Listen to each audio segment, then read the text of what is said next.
After weeks of anticipation and speculation, this evening, Vice President Kamala Harris making her first appearance alongside her new running mate, Minnesota Governor Tim Walz. Welcome the next Vice President of the United States, Tim Walz. The newly minted Democratic ticket making their debut at a rally in Philadelphia.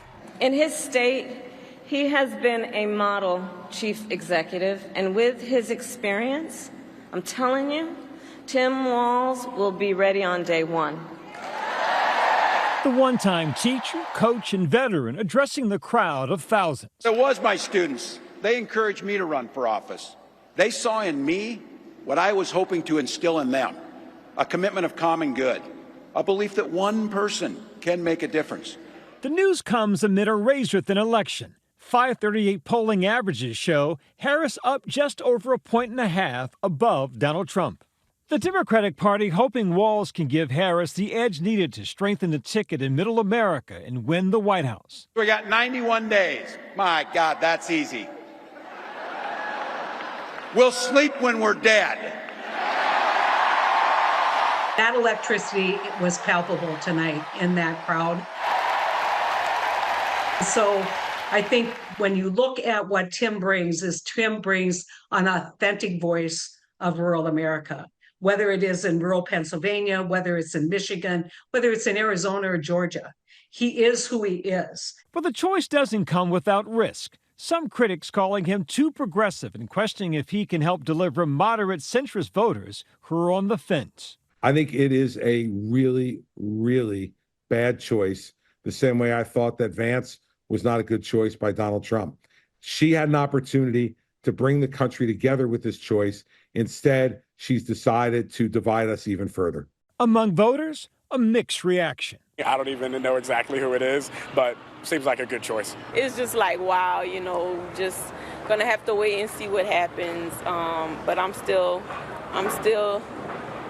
weighing out the options. He seems a little more liberal than her, which I'm not happy about some of his ideas. Of course, that's why I'm voting for Trump and for J.D. Vance. Since President Biden stepped aside from the presidential race just over 2 weeks ago, the vetting of a VP pick has been fast and furious. Having gone through this twice myself, both in 2012 and in 2016, the process was significantly longer under both Mitt Romney and Donald Trump. And I think Vice President Harris probably would have liked to have had more time. Harris met with several top contenders, including Pennsylvania Governor Josh Shapiro and Senator Mark Kelly of Arizona this past weekend. But they were edged out by the dark horse, the 60-year-old lesser-known governor from Minnesota. Harris making her final decision this morning and calling Walz. Would you be my running mate and let's get this thing on the road? I would be honored, Madam Vice President. Chatter had been building around Walz since he coined this line of attack against Republicans on cable news. Well, it's true. These guys are just weird. And they're running for He-Man Women Haters Club or something. His description of Donald Trump and J.D. Vance as weird became a favorite line of top Democrats stumping for Harris. From Pete Buttigieg, also on MSNBC. Just a weird style that he brings. It's that this leads to weird policies. To Harris herself. And some of what he and his running mate are saying, well, it's just plain weird. Walz doubling down on the punchline tonight. I just have to say it. You know it, you feel it.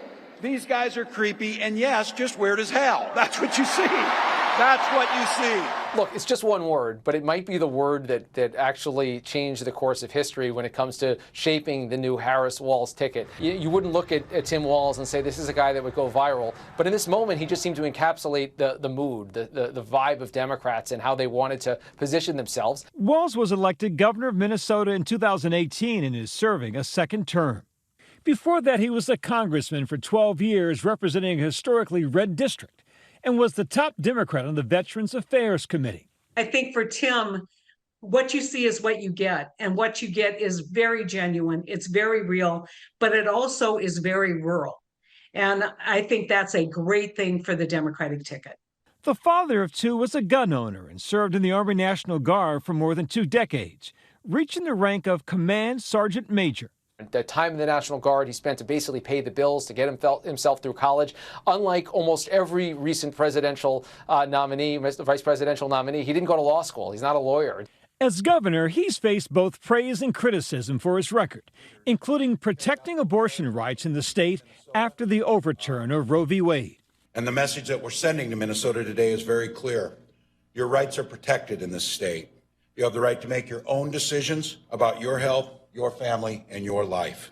And adding protections for LGBTQ youth. And we've made Minnesota a more welcoming place by outlawing things like conversion therapy for our LGBTQ youth and putting in new protections for trans Minnesotans so they can live their authentic life. And on immigration, he signed a law making undocumented immigrants eligible for driver's licenses. So the folks that want to call Minnesota home and want to be here, we welcome them, want them here, and want to make that process easier for them. The border issue is something that he hasn't had to deal with as directly as a governor of Minnesota, but it's been confronting people across the country, and it's a big one. Walz has also faced scrutiny for his handling of the unrest in the state following the killing of George Floyd. Some critics say he should have been quicker to deploy the Minnesota National Guard. That is an abject failure that cannot happen. Before he was a politician, my high school class was 24 people. I was related to half of them. The Nebraska native was a teacher for nearly 20 years, something highlighted in his first campaign ad as the VP pick.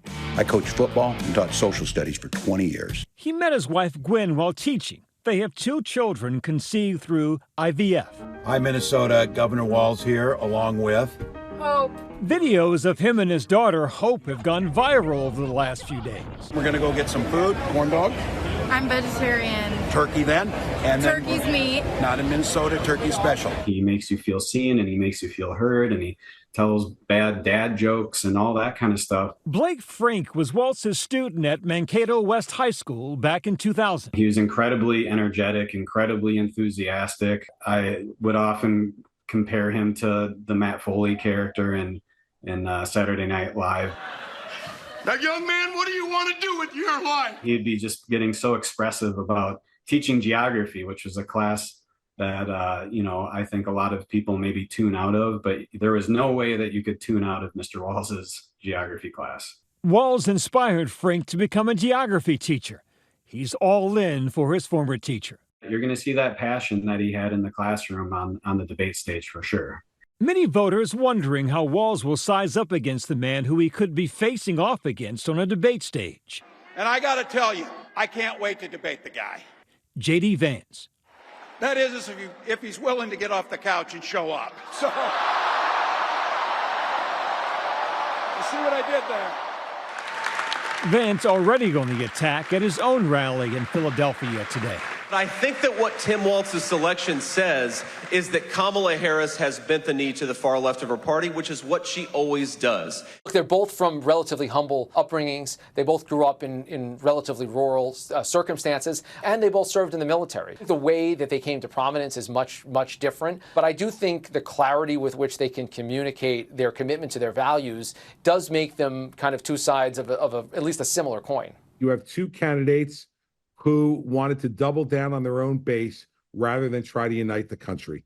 And I'm sure that is for that 7 to 10% of voters in the key states around the country, that it's a pretty depressing day to see that Kamala Harris did the exact same thing that Donald Trump did. But can either VP pick sway the outcome of the election? I think politically he does help her, because I think that if we can just pick up 5% more, energize those rural Democrats who haven't voted for a while or maybe switch their vote, just 5% of them switching will make all the difference. You probably have to go back to Lyndon Johnson and the state of Texas to find a running mate who actually delivered a state that might have been otherwise in the other column. It's actually not that common. With just about 90 days until Election Day, anything is possible. I think this race is still a jump ball, and how the 2 candidates at the top of the ticket perform over the next 90 days is going to determine who wins this election. We have never seen a 30-day span like the last month in American politics, and we're going to have a lot of wild events before this is done. Kamala Harris and Tim Walz will take the stage together at the DNC. We'll have complete coverage right here on ABC.